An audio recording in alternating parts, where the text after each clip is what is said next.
Good morning, students. Welcome back. Again we are here with our previous chapter of political science from book number 1, that is federalism. Students, the different subtopics which we are going to discuss today are federalism in the Indian Constitution. Students, in this first subtopic we will come to know about the need of federalism in Indian Constitution. Why do we follow federalism in our country India? How federalism helps the government of country India to run the whole country in a systematic way. So about all these things we will come to know in our first subtopic, that is federalism in Indian Constitution.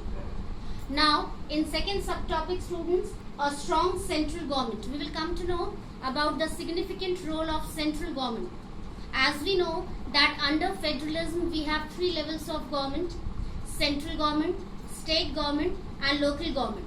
So among of these 3 levels of government, we have to come to know about the importance of central government as a very powerful and strong level of government. So let's start with our first subtopic, that is federalism in Indian Constitution. Why we need federalism in our country India. So students, in our previous session also we came to know about the different features of federalism, like its own jurisdiction. All the levels of government have their own limitation of power. Okay, 3 levels of government, how these 3 levels of government work at their own level to do the work of welfare and goodness of common people. So now, why do we follow federalism in our country India? We are going to discuss here with the help of many points. Now first point is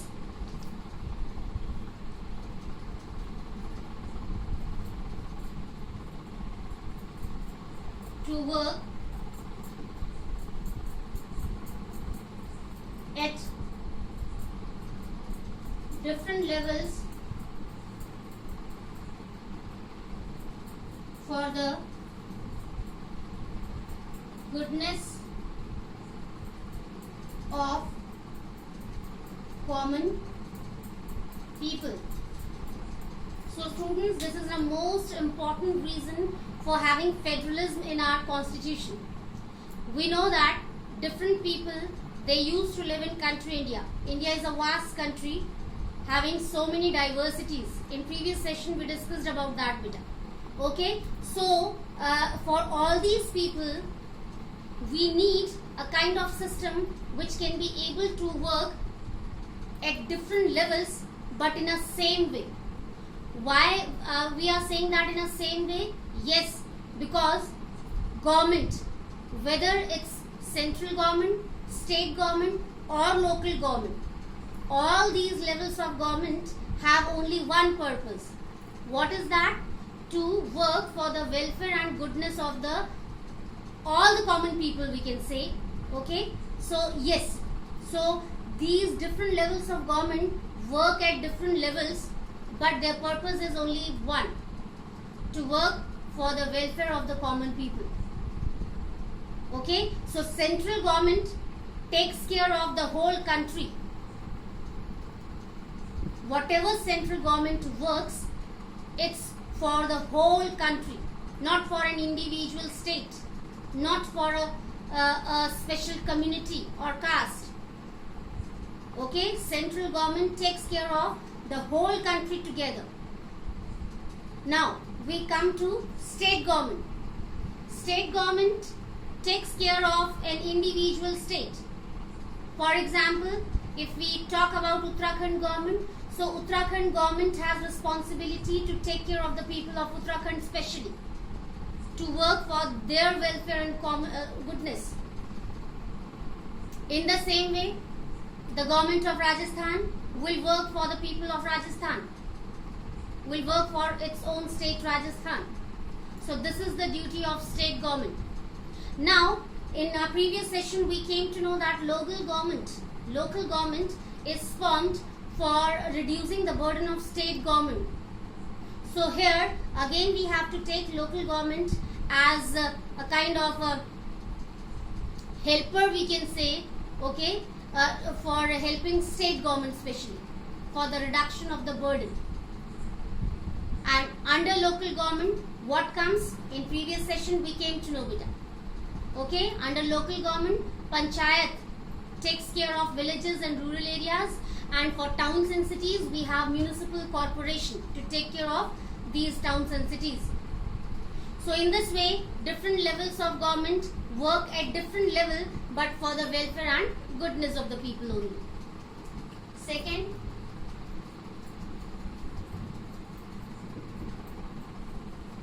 division of power. Yes, students, this is the most important feature of federalism, we can say, or the most important reason for having federalism. Yes, under federalism we have to include decentralization beta. Power should not be in the hands of a few people. So federalism is the system where we have to distribute power in different ways among different levels of government, especially according to our country India. So we have three levels of government. So the whole power will be distributed among these three levels of government: central, state and local. And these three levels of government will work at their own level. As I already told you, central government will take care of the whole country, whether this is the work of framing rules or regulations or the implementation of rules and regulations. State government will take care of its own individual state, and local government will help its state government. So in this way, the division of power works nicely to run the country systematically. Next,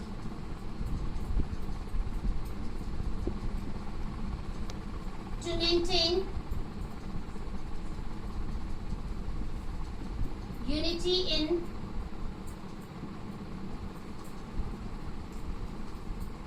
diversity.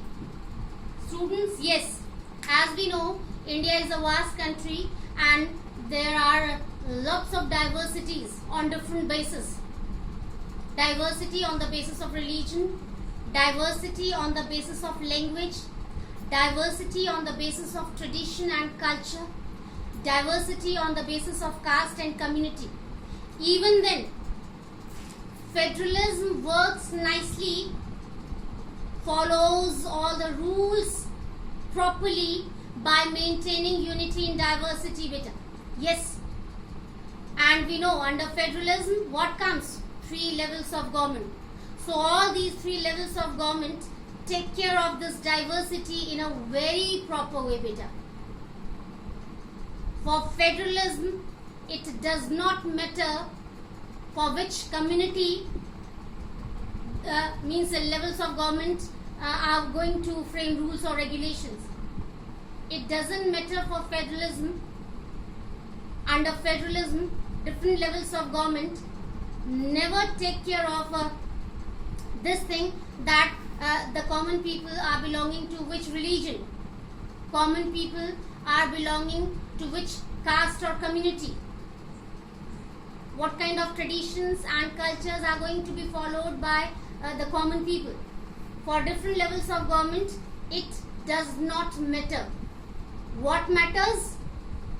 All the levels of government, all these three levels of government have to work for the welfare and goodness of the common people. That's it. These levels of government never take care of any specific religion or caste or community or language. Everything is equal for these levels of government. All the people are equal in front of these levels of government. Now next,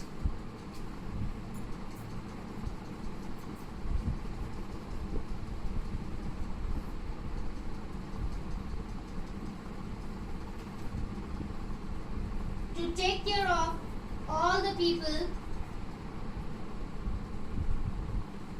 equally.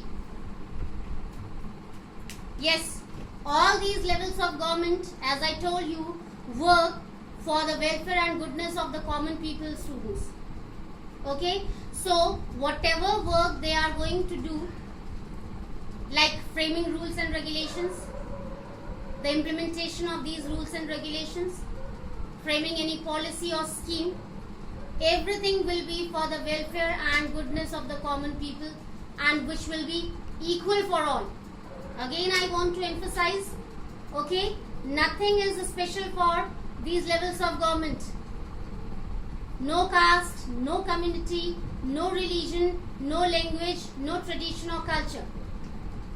All the people are equal in front of these levels of government, and these levels of government take care of all these people in a very proper way by providing them favorable schemes or policies, developmental schemes and policies, especially by framing rules and regulations for their welfare.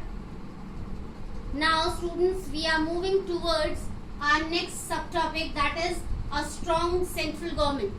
As I told you students, we have 3 levels of government, but among these 3 levels of government, central government is the most powerful level of government. As I told you, the duty, the most important responsibility of central government is to take care of the whole country. Whatever central government has decided to do, whether this is the work of framing rules or regulations, to do the implementation of these rules and regulations, or launching any new scheme or policy, central government has to take care of all the people properly, equally. That's why we have the second subtopic, a strong central government. So with the help of different points, we can come to know how central government becomes strong. What does central government do to be the strongest level of the government? First,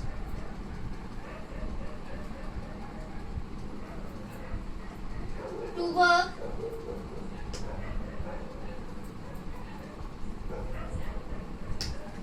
for goodness and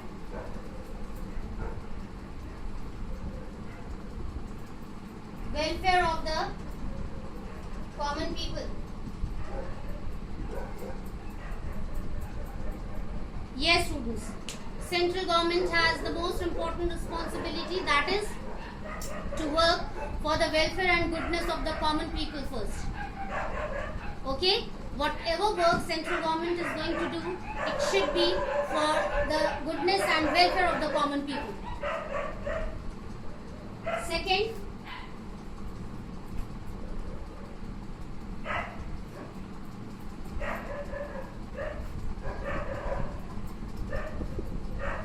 to frame policies and schemes. Central government has another responsibility to frame different policies and schemes for the welfare and for the goodness of the common people. Excuse me. As I told you earlier also, whatever policies or schemes are going to be framed by central government, these policies and schemes should be for the welfare of the common people, and central government takes care of that very nicely. Next,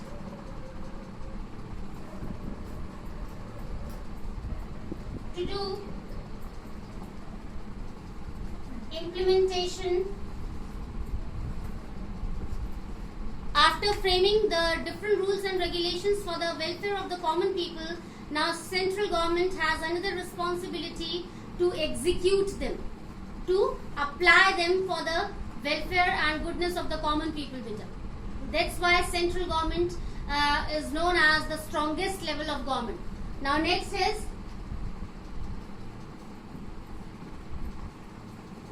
to help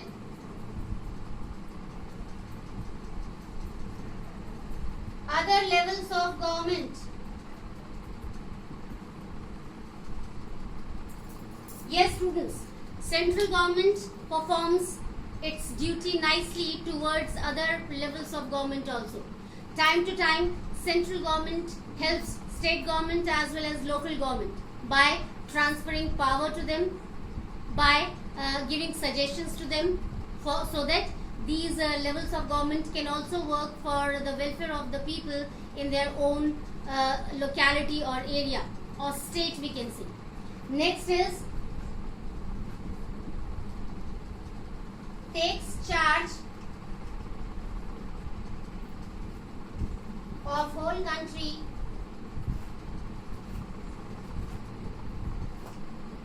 during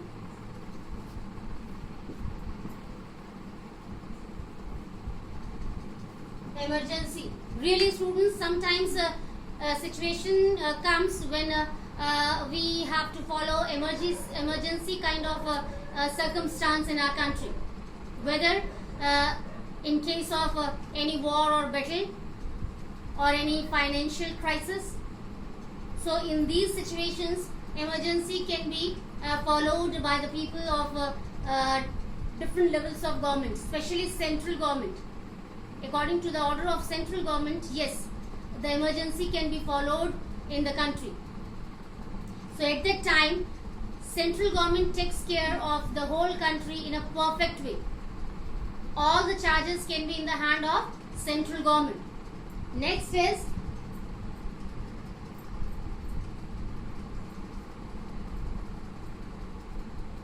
to sort out different problems. Really, students, this is also a major responsibility of central government to be the strongest level of government. That is to sort out different common problems of the common people, like poverty, unemployment, and poor healthcare facilities. So all these problems can be faced by the common people in their day-to-day life, and so central government always tries to sort out these problems by providing good schemes or favorable policies to these common people so that they can get rid of these problems very fast. Time to time, central government gives a fund to state government, as well as then state government transfers that fund to local government for working at different levels so that the common people can take benefit of these policies or schemes by using that fund. So in this way, central government plays an important role, or we can say as the strongest level of government in any democratic country. Especially we talk about our own country, India. So in today's session, students, we came to know about the reasons why do we have federalism in our country, India. And then after that, we came to know about central government as the strongest level of government. What are the different duties performed by central government to be the strongest level of the level of government. So that's all for today's session, students. We will meet again in our new session with the same chapter with new subtopics. Till then, take care. Have a nice day.